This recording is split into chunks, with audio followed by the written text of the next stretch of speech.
I have downloaded SQL Server 2019 Developer Edition, and I've gone ahead and launched the software. And for the installation type, you are just going to want to choose Basic.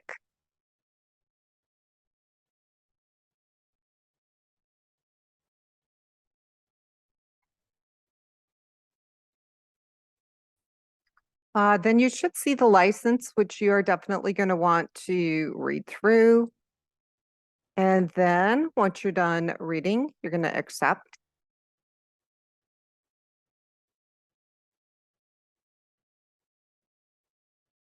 And then it wants a location for the install, and normally I just keep the defaults. And then click on install.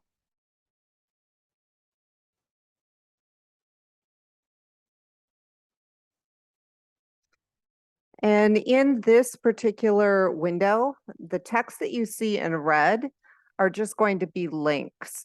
So don't get concerned when you see any red text. It's not a bad thing.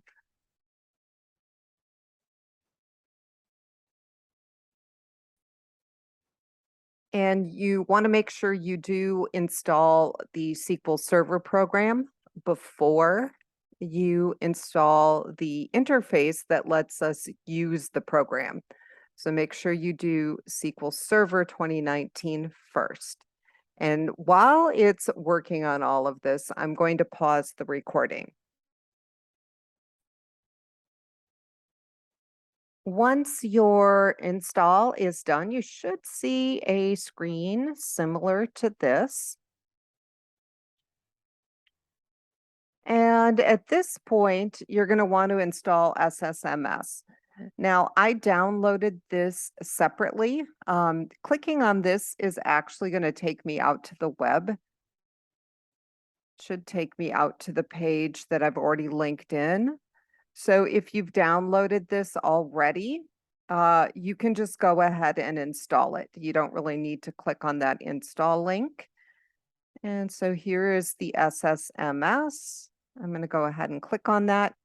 And ssms stands for SQL Server Management Studio. This is the software that we use to interact with SQL Server. SQL Server kind of runs in the background and there is no real interface to it. So ssms is the software that you need to have in order to use SQL Server.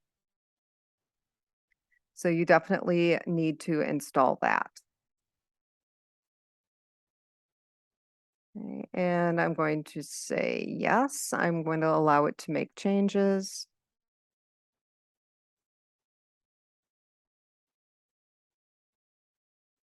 Let me close out of here because it should be installing ssms.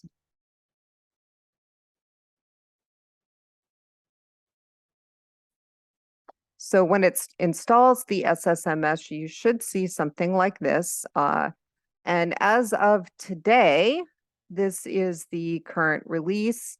I don't know what their release schedule is, but it is pretty close to the beginning of the semester. So I would be surprised if the release changed by the time you guys downloaded and installed.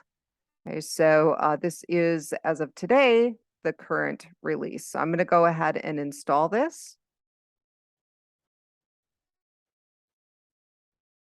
And then once again, I'm going to pause the video while it installs.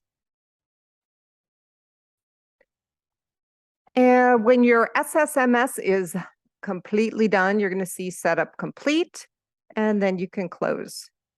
And when you launch it, you're not going to have any database files in there. Those have to be installed separately. But to launch it, you can go into your start. And you can actually do a little search on ssms. And it should come up as an app. And then you should be able to launch it. And then once it does launch, you can pin it to the taskbar, so you can just simply launch it from the taskbar.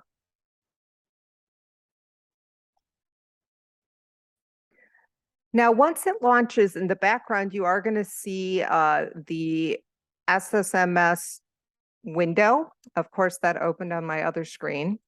And you'll see this little connection window.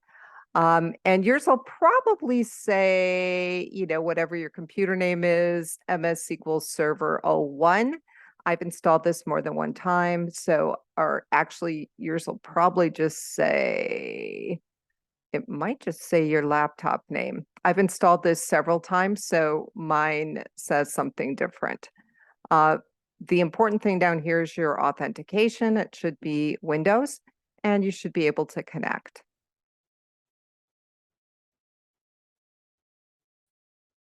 Now, once it connects, you should see the connection up here, and I ended up connecting to SQL Server 03. I told you I had more than one, so that is the newest install that I have.